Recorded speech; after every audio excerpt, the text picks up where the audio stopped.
Alors Michel Jarty, je n'ai vraiment pas besoin de le présenter.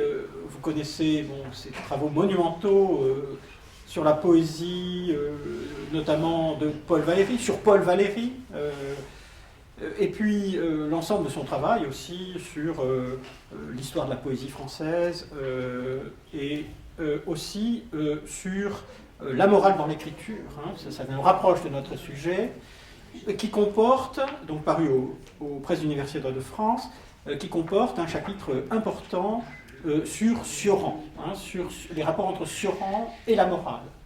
Je rappelle aussi que Michel Jarty a participé déjà aussi à plusieurs des travaux de notre centre, et en particulier, il a participé aussi à des colloques que nous avions aussi organisés précédemment sur le classicisme au XXe siècle. Mais je serai bref, je lui cède immédiatement la parole. Merci Jean-Charles. Alors, je te suis tout à fait reconnaissant de m'avoir invité à creuser en quelque sorte cette question du scepticisme, parce que dans le livre que tu as la gentillesse de rappeler, je ne m'y étais pas vraiment attardé, et en fait, depuis que ce livre est paru, il y a maintenant une quinzaine d'années peut-être, il y a eu la traduction donc en français d'un article de Sioran dont je vais parler, qui concerne précisément le scepticisme, et qui, dans la pensée de Sioran, me semble être un texte finalement assez fondateur, ne serait-ce que du point de vue chronologique. Donc je vais y venir tout à l'heure. Alors pour le reste, c'est vrai qu'il est devenu assez banal de considérer Sioran comme un penseur sceptique, et il est vrai que la notion même de scepticisme, dans le terme même, nous allons le voir, traverse son œuvre de part en part, donc depuis les premiers textes en roumain jusqu'à la fin. Alors ce portrait de l'écrivain sceptique, néanmoins, est loin d'aller de soi et par conséquent de convaincre, de façon assez superficielle, parce que ce scepticisme, ou prétendu scepticisme, s'accommode mal finalement d'un ton de certitude assez cassante qui se découvre en bien des pages de Sioran, mais plus profondément parce que son œuvre formule précisément un certain nombre de certitudes, sinon de vérité, et il me suffira ici d'évoquer à titre d'exemple une note qu'il consigne dans un cahier de 1964 où il écrit « Rien ne pourra m'arracher de l'esprit que ce monde est le fruit d'un désir ténébreux, d'un démiurge maudit ». Et 5 ans plus tard, donc, un de ses livres, Le mauvais démiurge, développera longuement cette thèse et cette pensée de l'histoire, en quelque sorte, qui est affirmée de manière trop rude, je crois, pour qu'on y voie la marque d'un quelconque scepticisme, même si cette thèse et cette pensée sont de l'ordre de l'intuition plutôt que du savoir partageable, en quelque sorte. Donc, tenter d'analyser le scepticisme de Sioran ainsi que je vais essayer de le faire rapidement devant vous, cela rend indispensable, je crois, le préalable de quelques constats.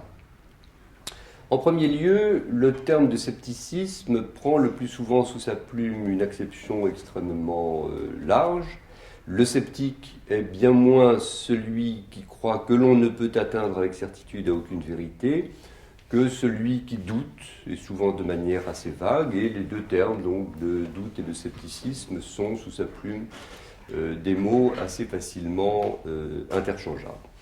Le second constat, on vient de le voir par l'exemple que je donnais du mauvais démiurge, est que les vérités de Sioran ne s'énoncent jamais sur le mode de la démonstration, mais en fait sur celui de l'affirmation.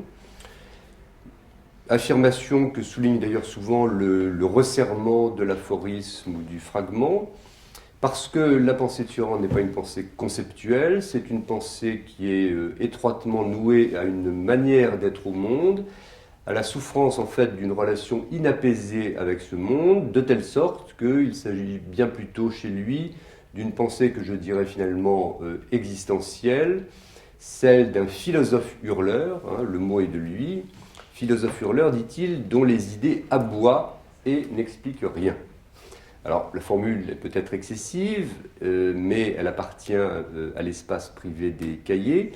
Mais cette formule, dans son excès même, nous dit la conscience que l'écrivain, en dépit de sa langue si classiquement policée, put avoir de toujours écrire, ou de souvent écrire, en tout cas au plus près du cri, d'exprimer aussi le langage du corps, c'est important, et de l'en faire sortir pour s'en libérer en quelque sorte, sans souci d'une affirmation qui vise à convaincre ou d'une affirmation qui vise à être partagée.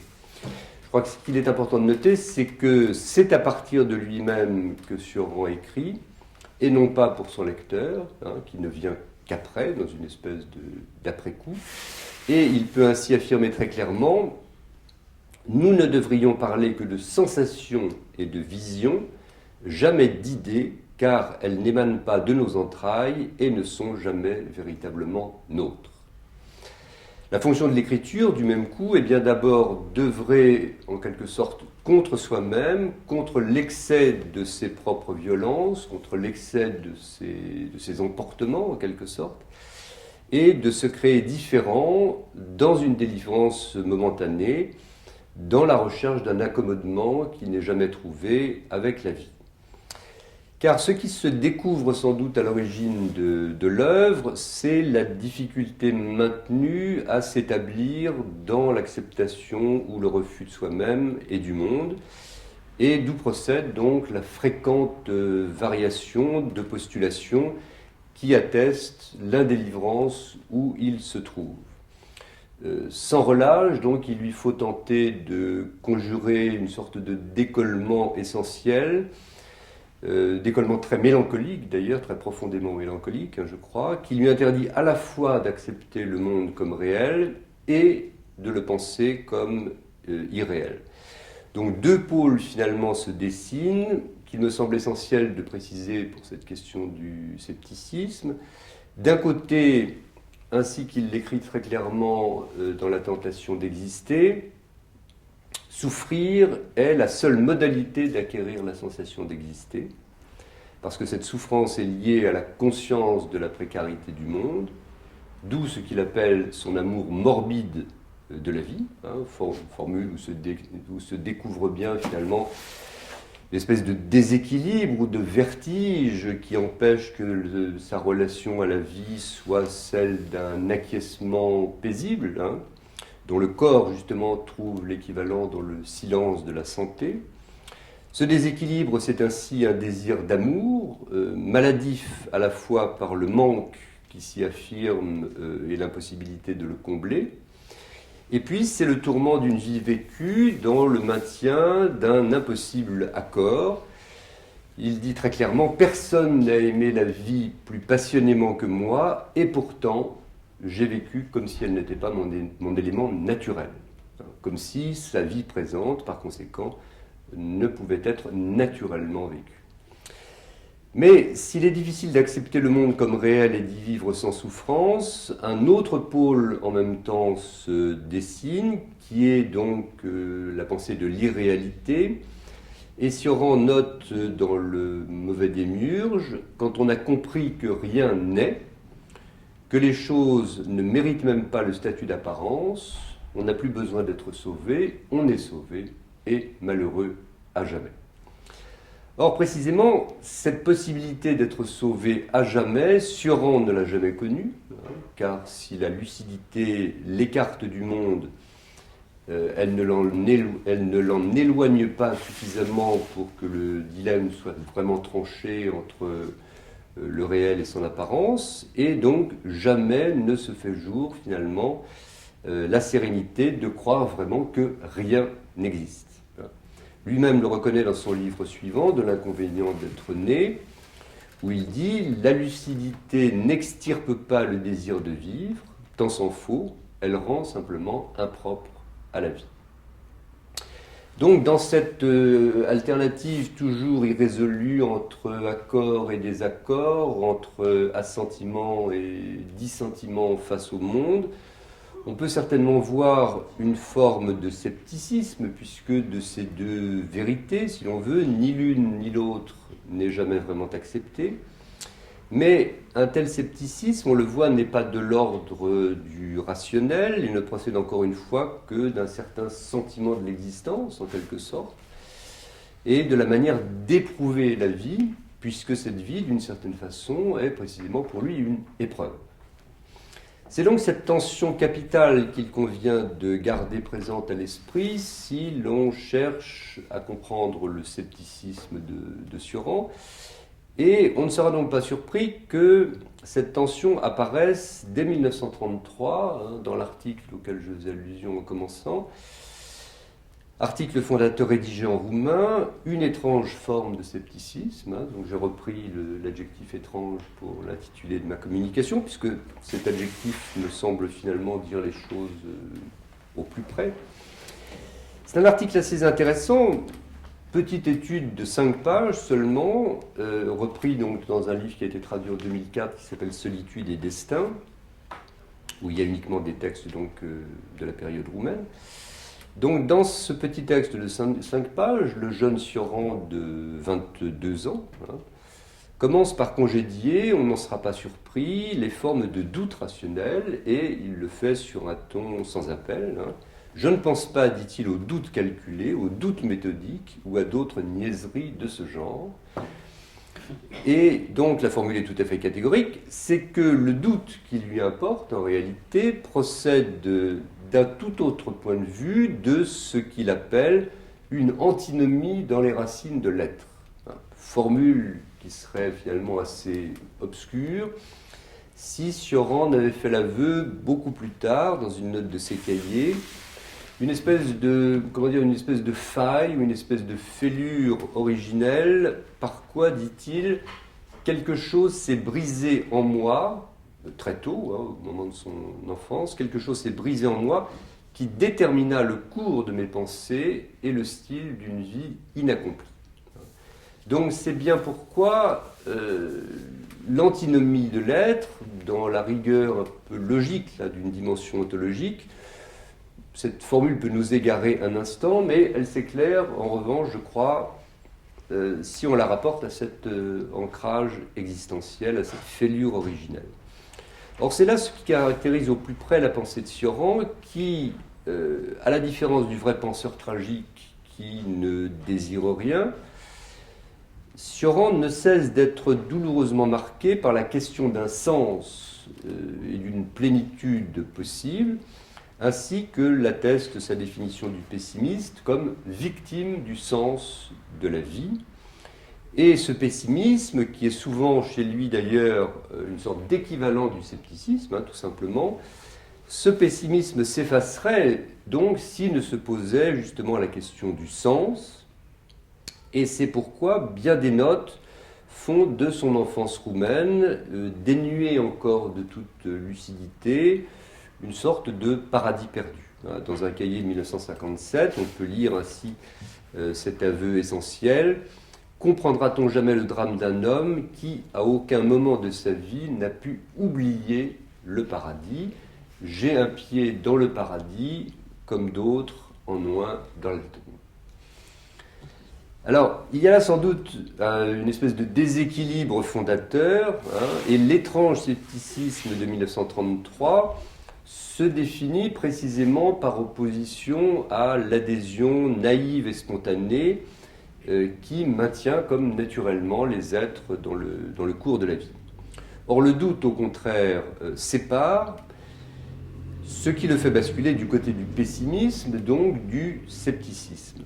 Mais en même temps, l'étrangeté de ce doute est que, quoique situé au versant de la souffrance qu'entraîne, comme il le dit, le manque d'un point d'appui solide, ce doute néanmoins apparaît comme, je cite toujours, une incertitude de qualité supérieure, parce qu'elle se trouve doublée d'une tendance, je cite encore, d'une tendance volontaire à la positivité au sein même de la négativité sceptique.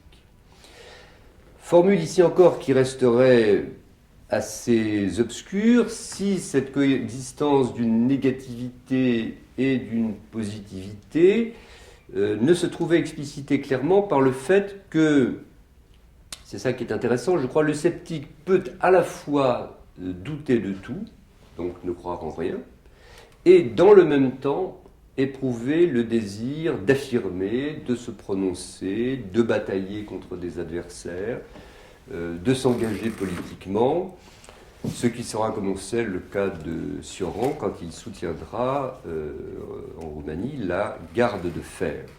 Donc pour dire les choses un peu trop vite, le contraire du scepticisme, ce serait d'une certaine façon le fanatisme qu'on évoquait hier matin de façon tout à fait intéressante.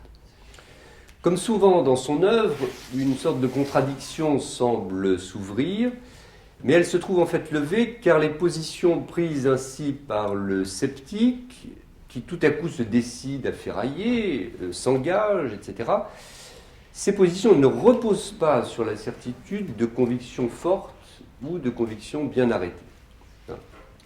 Les positions que Sioran s'attache à défendre restent, dit-il, des affirmations sans système.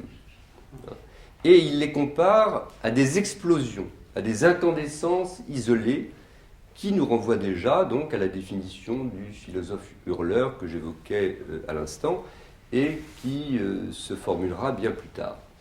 Alors, l'étrangeté naît ici de ce que le sceptique sait bien, je cite encore Sioran, qu'absolument rien ne peut être résolu en ce monde, et que cependant il s'engage, comme s'il s'agissait par là de dépenser une sorte d'énergie pure, de libérer en quelque sorte une violence trop longtemps contenue que le scepticisme seul ne parvient pas à dominer. Parce que le sceptique ne saurait adhérer, donc il s'agit pour lui de se libérer de ne croire en rien par l'illusion, en fait, de croire en quelque chose. Le scepticisme ainsi définit bien Sioran, mais en même temps, il ne saurait s'y établir à demeure.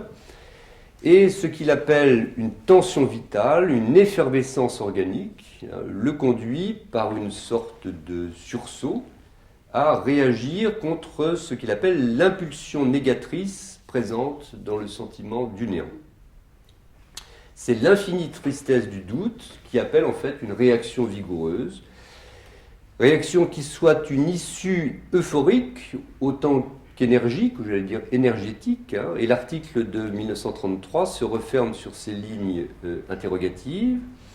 Pourquoi ne créerions-nous pas, nous autres qui vivons l'agonie de la modernité, une morale tragique dans laquelle le doute et le désespoir se marieraient avec la passion, avec une flamme intérieure, en un jeu étrange et paradoxal. Donc au scepticisme perçu comme désespoir, finalement, répond ainsi une forme d'espoir, espoir passablement imaginaire sans doute, ou si l'on veut irréaliste, puisque se maintient ce que Sioran appelle une incertitude supérieure, mais en même temps cet espoir a quelque chose de libérateur. Donc, dès cet article de Jeunesse, la question du scepticisme revêt, on le voit, une dimension éthique plutôt que philosophique, puisque la morale tragique que Sioran veut créer n'est rien d'autre qu'une manière de mieux vivre, en quelque sorte en réapprivoisant l'existence. Position qui se radicalisera par la suite parce qu'il ne s'agira plus, comme ici, de marier le doute avec une flamme intérieure, mais plus radicalement, il va s'agir de substituer à la faiblesse sceptique la force, non pas de la passion, mais la force de la négation. Et ce congé donné à la passion de sa jeunesse s'explique certainement chez Sioran par le remords que son engagement politique du côté de la garde de fer, avant-guerre, lui a fait ensuite éprouver. Ainsi donc, en 1964, si la chute dans le temps reprend à peu près la définition de 1933 et définit le sceptique comme un pur point de conscience décollé du réel et du coup en quelque sorte hors du temps, le remède à ce moment-là est la négation. Mais une négation où se maintient une part de scepticisme toujours, puisque le négateur, là encore, n'est assuré de rien. De telle sorte que la négation est ce que Sioran appelle un doute agressif, impur, qui n'a pas véritablement d'objet précis auquel on puisse croire. Donc la négation, du coup, est certainement, comme il le dit, une mauvaise cause à défendre, mais elle reste préférable à une pure absence de cause, parce que le drame du douteur est plus grand, dit Sioran, que celui du négateur. Le drame du douteur est plus grand parce qu'il ne s'assigne aucun but, à la différence du négateur qui dispose de ce que Sioran appelle un programme. Et ce programme est finalement ce que les livres de Sioran, si j'ose dire, mettent en œuvre. Simplement, la libération par la négation n'est pas définitivement reçue, elle n'est pas définitivement acquise, et cycliquement, en quelque sorte, on surmonte le doute grâce à elle, et puis on y retombe. Donc la limite heureuse ou accomplie de ce scepticisme, ce serait la négation parfaite, et Sioran l'évoque en effet de loin en loin. Le congé totalement donné à ce qui est serait, donc il le sait évidemment tout le premier, serait une entière liberté conquise, un suprême détachement, mais il confesse ne pas savoir l'atteindre. Avec un peu plus de chaleur dans le nihilisme, il me serait possible, en niant tout, de secouer mes doutes et d'en triompher, mais je n'ai que le goût de la négation, je n'en ai pas la grâce. Donc il y a là une dimension éthique, je crois, tout à fait essentielle, à laquelle s'ajoute de manière plus discrète une dimension métaphysique. Et dans un entretien de 1986 avec François Fechtot, Sioran se dira foncièrement sceptique. C'est le mot qu'il emploie, qui n'est pas forcément le meilleur, me semble-t-il. Il se dira donc foncièrement sceptique pour se séparer, se distinguer d'Ionesco et de sa croyance en Dieu.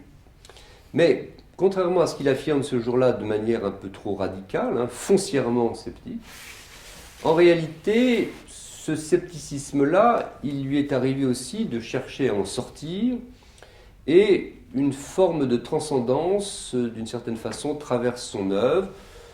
Transcendance qui est peut-être liée à la pensée du paradis perdu que j'évoquais durant son enfance roumaine.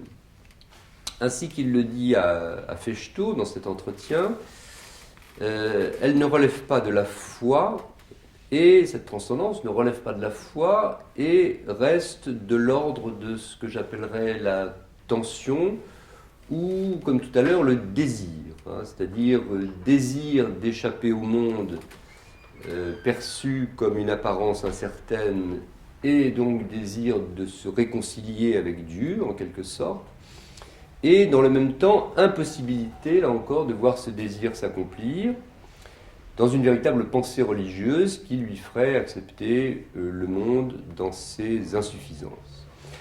Tout se passe donc souvent comme si Dieu, finalement, lorsque Sioran l'évoque, comme si Dieu n'était que la figure qui se constitue spontanément et vient surgir à l'horizon de la tristesse sceptique, en ces instants où le vide devient insupportable et appelle la plénitude qui le comblerait.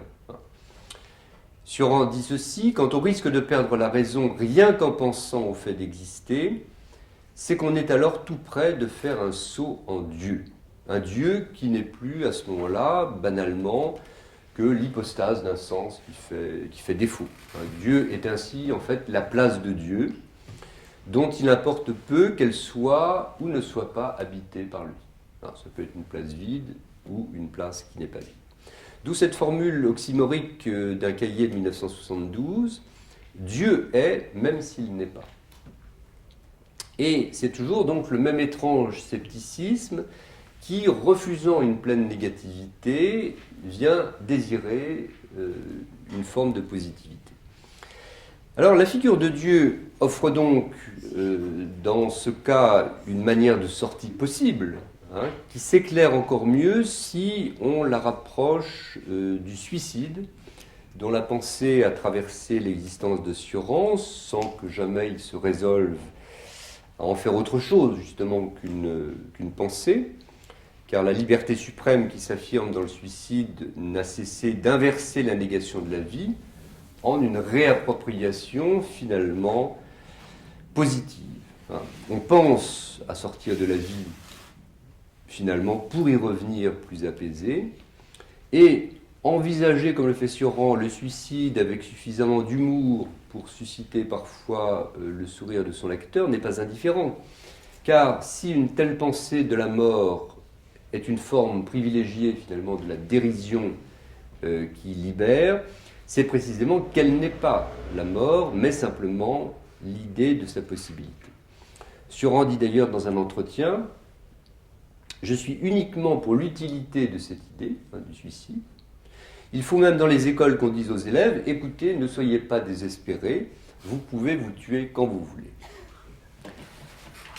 Ainsi, dans le même temps où cette idée, donc loin de toute plaisanterie, évoque la mort et en quelque sorte la fait venir en pensée, elle écarte évidemment le suicide comme acte et refuse la pure destruction. C'est ce qu'exprime de la même manière la belle formule paradoxale et ici encore pleine d'humour des syllogismes de l'amertume. Le désir de mourir fut mon seul et unique souci, je lui ai tout sacrifié, même la mort. Donc symétrique du désir de Dieu qui ouvrirait au tout en quelque sorte, le désir de la mort conduirait au rien, et il s'agit dans les deux cas d'échapper aux pures apparences du réel et à une sorte d'inadhérence ou d'inadhésion à l'existence. Mais sur l'objet de ce désir prévaut toujours le bonheur d'y aspirer dans un mouvement de dégagement du monde, un mouvement qui relève du scepticisme en le radicalisant, après quoi on revient au monde. De telle sorte que le mouvement qui se dessine ainsi me semble ne pas être très éloigné de l'ironie romantique qu'Albert Béguin définissait de façon extrêmement claire dans sa double fonction. Je rappelle la définition qu'il donnait dans L'âme romantique et le rêve. Il disait, vis-à-vis des données sensibles, cette ironie romantique donc sera une école du doute, permettant de refuser au monde tel qu'il est un degré de réalité absolue. Mais si de ce doute naît ensuite, dans une espèce de rêve, un monde changeant, mobile, imprévisible, alors à ce moment-là, l'ironie, tournée ensuite vers cette seconde réalité, empêchera l'esprit de s'abandonner entièrement au flux du rêve. Double mouvement qui me semble rendre compte finalement assez bien des tensions constamment présentes chez Sioran dans la relation de l'être au monde, et lorsque dans la tentation d'exister il évoque ce qu'il appelle nos rébellions, c'est pour préciser que nous ne devons pas hésiter à nous y abandonner parce que de toute façon, je le cite, elles finiront bien par se retourner contre elles-mêmes, contre nous-mêmes. Donc, si le scepticisme se trouve ainsi défini comme une forme de faiblesse débilitante qui appelle un retour à la vitalité perçue comme une sorte de nécessaire sursaut, il existe enfin pour Sioran une autre forme de scepticisme et qui touche à l'histoire. Loin de lui apparaître comme la marque d'un progrès continu, la civilisation, et en même temps qu'elle, la démocratie, sont à ses yeux non pas des conquêtes dans l'ordre du savoir et de la culture, dans l'ordre du mieux-être ou de la paix politique, mais la civilisation et la démocratie se trouvent approchées, là encore, sous les espèces de l'étiolement vital, en quelque sorte, une espèce d'affaiblissement. Et on lit dans le premier livre écrit en français, le Précis de décomposition, ces lignes qui sont encore assez proches, justement, de la position de 1933 que je disais tout à l'heure, puisque Sioran écrit « signe de vie », un signe au pluriel, la cruauté, le fanatisme, l'incohérence, signe, toujours au pluriel, signe de décadence, l'aménité, la compréhension, l'indulgence. Tant qu'une institution s'appuie sur des instincts forts, elle n'admet ni ennemis ni hérétiques, elle les massacre, les brûle ou les enferme. C'est pourquoi, 15 ans plus tard, La chute dans le temps voit dans le scepticisme ce que Sioran appelle un phénomène historique.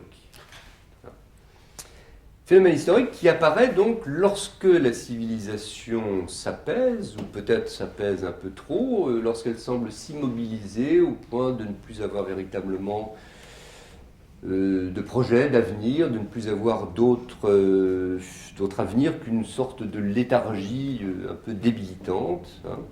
Alors se dessine l'horizon d'une société qui se meurt ou qui va mourir. Donc le civilisé devient ainsi l'autre nom du sceptique, et c'est ce que montre clairement dans La chute dans le temps le chapitre intitulé justement Le sceptique et le barbare. Chapitre qui reconduit l'opposition entre la tristesse émolliente du doute et le sursaut de la vitalité. Donc le retour du barbare, c'est le salut de l'histoire, et ce barbare, bien sûr, c'est encore une figure du fanatique.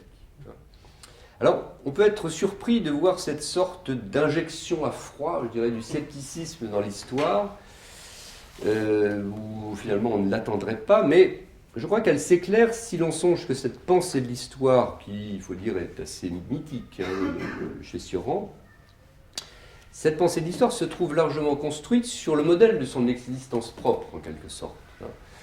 C'est-à-dire qu'à la fêlure originelle que je rappelais tout à l'heure correspond au commencement le ratage du mauvais démiurge. Et Sioran confiera d'ailleurs plus clairement encore dans un entretien de 1983 que quelque chose a craqué, donc on n'est pas loin de la fêlure, quelque chose a craqué quand l'homme a commencé à se manifester, que quelque chose s'est brisé en lui, peut-être quand il est devenu l'homme proprement dit. Alors l'homme proprement dit, on va voir tout à l'heure ce que ça signifie. L'histoire donc s'est engagée en quelque sorte sur la pente d'un désastre annoncé, et à la double dimension de ce qu'il appelle en 1933 la négativité sceptique, et que je rappelais tout à l'heure, et la positivité vitaliste, correspond donc la double présence alternée en fait, du barbare et du civilisé. De même qu'en 1933, le sursaut était une pure explosion dénouée finalement de toute pensée systématique, on l'a vu, le barbare est une force nue. Parce que Sioran avoue n'être sensible, je le cite, qu'au côté négatif destructeur du temps, son histoire donc est cyclique. Et tous les recommencements sont porteurs d'un désir et d'une énergie. Désir et énergie qui sans doute à leur tour failliront, mais qui restent beaux de promettre justement ce qu'ils ne tiendront pas, de ménager en quelque sorte l'ajour d'une vitalité retrouvée. Donc c'est tout le mouvement qui gouverne l'alternance de la civilisation et de la barbarie qui suppose le besoin d'un ressourcement régulier à des forces neuves, et dès lors donc que la civilisation n'atteste aucun progrès, ce ressourcement périodique ne peut venir que de l'autre, du barbare, du fanatique, dans la violence, en quelque sorte, d'un arrachement rédempteur. Alors, on ne peut qu'être surpris, sans doute, voire heurté, par l'éloge de la barbarie qui, de loin en loin, traverse ainsi l'œuvre de Sioran, et surtout de cette indulgence pour les tyrannies, jusqu'au nazisme qu'il juge sans doute grotesque, mais où il voit le signe, chez les Allemands, d'une fraîcheur susceptible, dit-il, d'un grand dessein ou d'une vigoureuse insanité. Alternative en elle-même lourde de sens, comme si le vitalisme de Sioran laissait ouverte, à part égale, donc, et la grandeur de ce dessein et l'insanité de cette vigueur.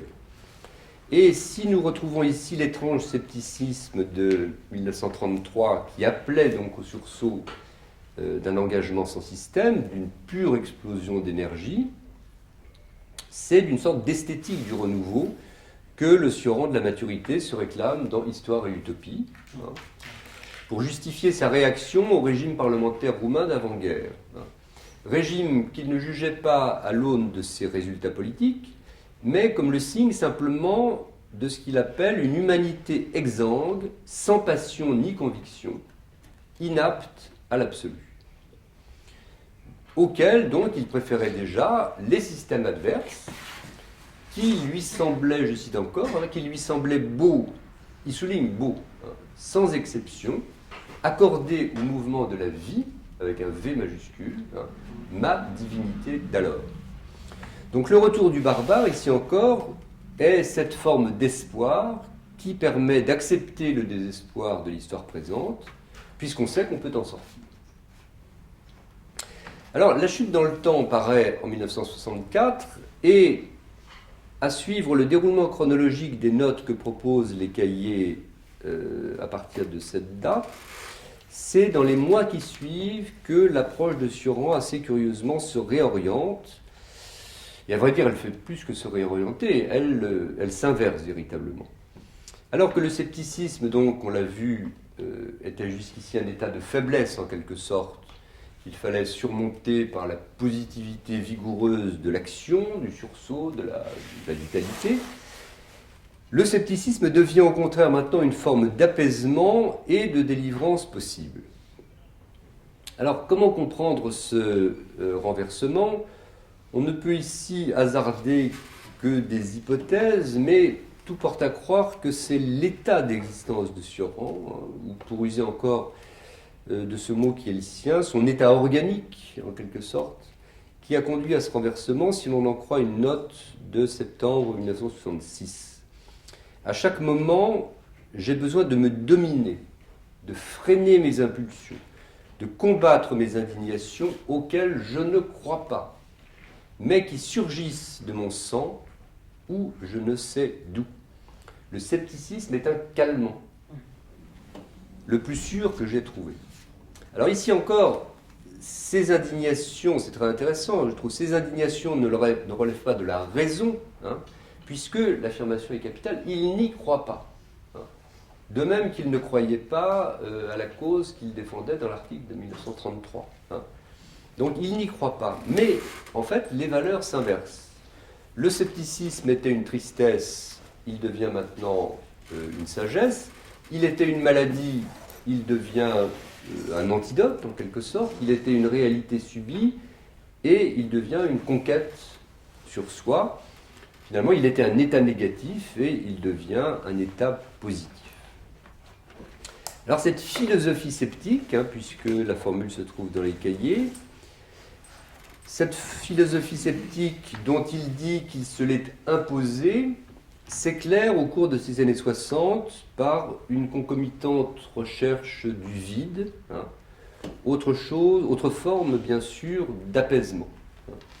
La vacuité douloureuse qui le plaçait hors du temps par impossibilité de se sentir vraiment présent au monde, il a ainsi cherché à la transformer en une autre vacuité, positive, celle-là, et il s'agit en particulier de ce bonheur sur quoi insistent les cahiers de l'époque, bonheur non pas de sortir de la conscience, mais simplement de la penser en gardant conscience de cette sortie même, car, je cite Sioran, savoir qu'on ne pense pas est un bonheur encore plus grand. Donc savoir en effet qu'on ne pense pas, c'est quitter la vie et comme s'acquitter d'elle en quelque sorte, et cependant y demeurer sans souffrance. Or le bonheur de cet état, un de ses livres en 1973 va le suggérer dès son titre, c'est de l'inconvénient d'être né, puisque exister, c'est avoir à choisir entre le goût de la vie et le désir de la mort, comme on l'a vu, entre ce que le monde a de réel et ce qu'il a d'irréel, etc. Donc, dilemme impossible à trancher par la lucidité de la pensée. Et donc, ce titre est évidemment très intéressant, et on ne peut évidemment manquer de rappeler ici Céline, et le mot de la formule de Ferdinand dans Mort à crédit, c'est naître qu'il n'aurait pas fallu. Mais ce titre de 1973 ne peut véritablement se comprendre que si l'on songe à ce que Sioran appelle, à côté de cet inconvénient d'être né, la formule est admirable, la volupté de ne pas naître. Formule magnifique parce qu'elle concilie donc le néant de ce qui précède la vie et la conscience pourtant de ce néant. Et cette volupté de ne pas naître désigne au plus près donc cette espèce de vide heureux que Sioran recherche dans le bonheur de ne plus penser, tout en sachant qu'il ne pense plus. Et c'est presque donc une sorte de vie, une règle de vie ou une sorte de philosophie encore qu'il exprime dans une note contemporaine, elle date de 1970, « Plus je vis, plus je m'adonne à la volupté de ne pas naître ». Formule formidable. Alors, cette formule nous dit donc ce qui pourrait se définir comme une manière d'être vivant sans appartenir à la vie, hein, sans éprouver non plus la perte de cette vie, et sans doute s'agit-il là du fantasme d'un être végétatif, hein, si on veut, fantasme d'un être sans conscience, qui lui fait écrire cette phrase assez stupéfiante et difficile à accepter si on l'éloigne justement de cette pensée du vide. Hein. Cette phrase est la suivante. Je pose en fait que lorsque le dernier illettré aura disparu, nous pourrons prendre le deuil de l'homme. Or, c'est cette recherche donc d'une sortie absolue qui permet à Sioran, en juillet 1968, de définir le sceptique comme un mystique raté. Alors, pour que l'affirmation prenne tout son sens, il convient d'abord de rappeler que Sioran lui-même a connu l'expérience de l'extase, ainsi qu'il le révèle à plusieurs reprises, mais l'essentiel est que cette expérience a toujours été décevante, non en raison de la fugacité inévitable d'un tel état, enfin tel que je l'imagine, parce que, après tout, mais plutôt, encore une fois, en raison de son inaccomplissement. Hein. Car si l'extase exprime naturellement chez lui le désir d'échapper à la souffrance, si elle signifie le vœu de s'ouvrir à la plénitude de l'être, à laquelle, de la même manière, donc, tendait déjà son approche de Dieu, elle se distingue, l'extase, donc se distingue pourtant du véritable mysticisme par l'impossibilité d'accéder tout à fait à l'être ou à Dieu, et Sioran s'en explique très clairement dans une note de 1970. Le tout et rien du mystique n'est qu'une préparation à l'absorption dans ce tout qui devient miraculeusement existant, c'est-à-dire vraiment tout. Cette conversion ne s'est pas opérée en moi, la partie positive de la mystique m'est interdite. Et l'expérience de l'extase, donc, fut pour lui justement non la révélation de l'être, mais celle tout à l'inverse de l'inanité, hein, de la vacuité profonde des choses, expérience du vide d'ici-bas et non de la plénitude de l'au-delà. Donc ce scepticisme qu'il s'est imposé, hein, ainsi qu'il l'explique, ce scepticisme n'est cependant pas resté sans conséquence quant à son œuvre, et c'est par là que je terminerai. Sioran n'a cessé de définir l'écriture comme une sorte d'autothérapie et de voir dans ses livres, en fait, une manière de juguler justement la souffrance de ses accès violents de mélancolie. Et l'écriture, peu à peu, lui est devenue plus difficile, ainsi que l'atteste une note assez précoce, finalement, puisqu'elle date de 1962. Depuis que j'ai perdu le goût de la déclamation ou de la diatribe, écrire est pour moi un supplice. Donc la phrase ici, je crois, nous importe dans la mesure où elle vient confirmer l'hypothèse que le renversement que j'évoquais d'un scepticisme négatif en un scepticisme positif a eu une cause en quelque sorte organique. Hein, et tout porte à croire que de 1957 à 1972, l'écriture des cahiers, justement, a témoigné d'une espèce de crise, c'est-à-dire d'un changement de régime. Hein. Et c'est avec une difficulté croissante que Sioran a arraché ses livres vers la fin de sa vie à l'apaisement du vide et au désœuvrement. Pour faire une œuvre, écrit-il au début de 1967, il faut être imperméable à l'ennui. L'ennui, selon lui, équivalent affectif du doute, et, je le cite toujours, ennui qui prépare au scepticisme. Donc l'apaisement rend ainsi de plus en plus difficile la poursuite de l'œuvre littéraire dont le premier mouvement était toujours lié à une sorte d'excès de vitalité offensive, une espèce de révolte intérieure, une forme d'éruption, hein, si l'on veut, que l'écriture permettait de maîtriser ou de canaliser. Donc insensiblement, l'apaisement s'est retourné contre l'œuvre et l'a rendu plus difficile, jusqu'à l'arrêt total de toute publication après Aveux et Anathèmes, hein, son livre d'ailleurs le plus bref, paru en 1987. Donc ce tarissement de la veine littéraire, lui-même d'ailleurs s'en est bien expliqué à la fin de 1968, dans une note assez longue des cahiers que je citerai entièrement, où il dit ceci: « Mon scepticisme, la longue pratique que j'en ai, a fini par émousser mes griffes. Trop longtemps derrière les barreaux, le fauve ne daigne ou ne peut plus se précipiter sur personne. Après, il est libre, c'est entendu, hein, plus libre même que n'importe qui, mais sa liberté ne lui sert plus à rien. Il est libre dans un désert. Le scepticisme, pour l'interrogation, une liberté totale et inutilisable. Et cette liberté inutilisable aura été précisément, à partir de la fin des années 80, l'autre nom de sa stérilité littéraire. Je vous remercie.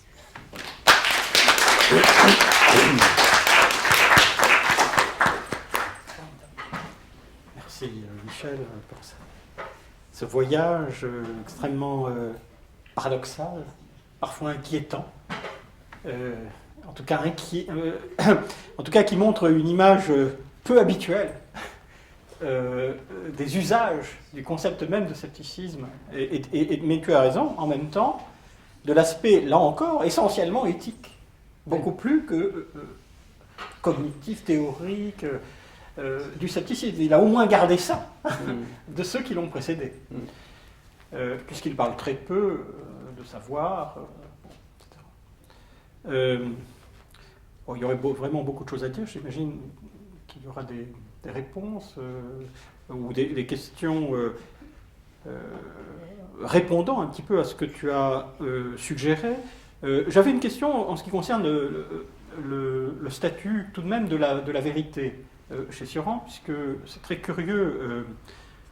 Très souvent, il y a un discours vraiment sur le mensonge, sur l'imposture, qui semble généralisé. C'est-à-dire que le concept de vérité me semble éminemment... il semble plutôt procéder... il semble qu'il y a d'abord une réflexion sur l'imposture et que la vérité vient comme une sorte d'illusion ou de reflet, mais qui dérive d'abord d'un sentiment généralisé d'imposture. Je ne sais pas, c'est tout de même... comme si la vérité naissait du mensonge, ou en tout cas ne pouvait s'écrire qu'à partir d'un constat de mensonge général. Alors d'une certaine manière, la vérité des autres lui semble souvent une imposture. Ouais. Parce que, de son propre point de vue, il n'y a de vérité que finalement éprouvée. C'est l'idée que j'évoquais tout à l'heure, que finalement on ne devrait pas exprimer des idées, donc pas exprimer des vérités, mais simplement des sensations ou des impulsions ou des choses que l'on éprouve réellement et qui du coup ne méritent pas le nom de vérité, puisqu'une vérité en principe doit pouvoir être partagée. Donc là ce sont des vérités singulières, des vérités particulières. Et du coup, alors évidemment, chez les autres, tu as raison, ça prend facilement figure d'imposture, de mensonge. C'est sans exception. Ouais. Dans ce que j'ai lu, tu vois, c'est sans exception. Par ailleurs, ce qui m'a beaucoup... c'est autre élément de réponse, c'est d'ailleurs ce qui rend l'œuvre de Sioran tout à fait difficile, c'est qu'en réalité, il maquille, si j'ose dire, sous une forme impersonnelle, avec cette écriture pseudo-classique que nous connaissons tous, il maquille en fait des positions qui sont des positions éminemment subjectives. C'est la raison pour laquelle j'en avais parlé une autre fois quand tu as eu la gentillesse de m'inviter. Le moraliste, la politique et l'histoire. Voilà, Sioran n'est pas du tout moraliste, puisque le moraliste classique part d'une observation des autres, alors qu'en fait les autres, Sioran s'en moque totalement. Toute son œuvre est fondée sur ce que lui-même éprouve et sur des idées singulières, personnelles, qu'il maquille d'impersonnalité. Et donc il ne faut pas se laisser prendre au piège de cette impersonnalité, en particulier de l'écriture, ou de ses ils ou de ses on. En réalité, derrière, il y a toujours, sous-jacent, sous-œuvre, il y a toujours un jeu. Et cela sans toutes ces clauses d'auto-relativisation de l'énonciation qu'il y avait dans la tradition sceptique. C'est-à-dire qu'il utilise des aphorismes thétiques, éminemment thétiques. Alors parfois il dit « ce n'est que de moi qu'il s'agit », mais il le dit ailleurs. Donc le statut du discours, en quelque sorte, ne permet pas au lecteur, si tu veux, d'entrer dans ce jeu de l'auto-relativisation de l'ironie sceptique traditionnelle. Oui. Donc là, il y a une perversion dans l'usage de l'aphorisme, oui. Formel, hein, dans le langage même, dans les énoncés mêmes. Et par ailleurs, ce qui subvertit totalement, c'est la vieille tradition, hein, du scepticisme médical, de la médication sceptique, qui est fondée et qu'on pourrait retrouver d'époque en époque, puisque l'époqué, ou en tout cas l'époqué devait conduire justement à véritablement des formes alors, de repos, de quiétude, d'ataraxie. Alors là, ça conduit soit au contraire à une sorte de rébellion, c'est-à-dire le contraire même, puisque c'est ce qui valorise dans un premier temps, une sorte de sursaut du barbare et de la vie, soit à des formes d'anesthésie qui m'ont fait penser à ce que dit Baudelaire, hein, l'opium et le laudanum d'Épicure, pour parler de Baudelaire. Donc là, il subvertit totalement cette tradition médicale, hein, du scepticisme comme médication. Il y aura évidemment bien des questions, ou peu de questions, en tout cas faites-les brèves, car nous approchons du terme du parcours. Pas de questions. Pas de questions. Non, je crois que Sioran est sidérant.